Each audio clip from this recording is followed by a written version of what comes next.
pas ndoshta edhe rrjetet sociale, ndërsa ditëve të fundit i shohim edhe duke përballë në këtë bankën e gjykatës, edhe gjithçka ka filluar mes rrjeteve sociale. Nuk është vetëm çështja e tradhtisë, sepse nuk do të thonë që lidhjet në rrjetet faktikisht interferimet e palëve të treta në lidhje fillojnë vetëm përmes rrjeteve sociale. Aty nuk do të thonë që veç tradhtime pas, ka dhe gabimet të tjera të cilat kanë përfunduar në bankën e gjykatës, po për këtu filluar në rrjetet sociale. Ka pas raste kur dy palët e një çifti janë përballë edhe një prej provave që kanë prezantuar ata në bankën e gjykatës kanë qenë edhe provat e rrjeteve sociale. Thotë po ka gjetë ndonjë fotografi ose diçka që ka përdorur si sebeb për me u prish lidhja në çift. Mirë, po në anën tjetër ka dhe çifte që i mirë përdorin rrjetet sociale. Për shembull, unë du më nis prej vetes. Unë edhe nusja ime në kohën e pandemisë kemi hapë një faqe që quhet Punësohu në Bej.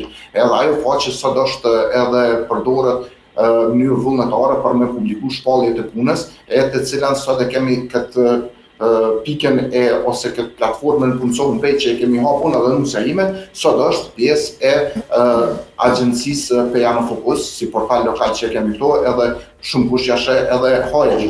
Ose për shembull përdorimi ose mirë përdorimi i rrjeteve sociale nga ana një çifti është po ashtu të nisa për meje, sepse unë edhe nusja ime kemi hapur edhe një faqe të tjetër në Instagram që quhet Dollapi i Anës.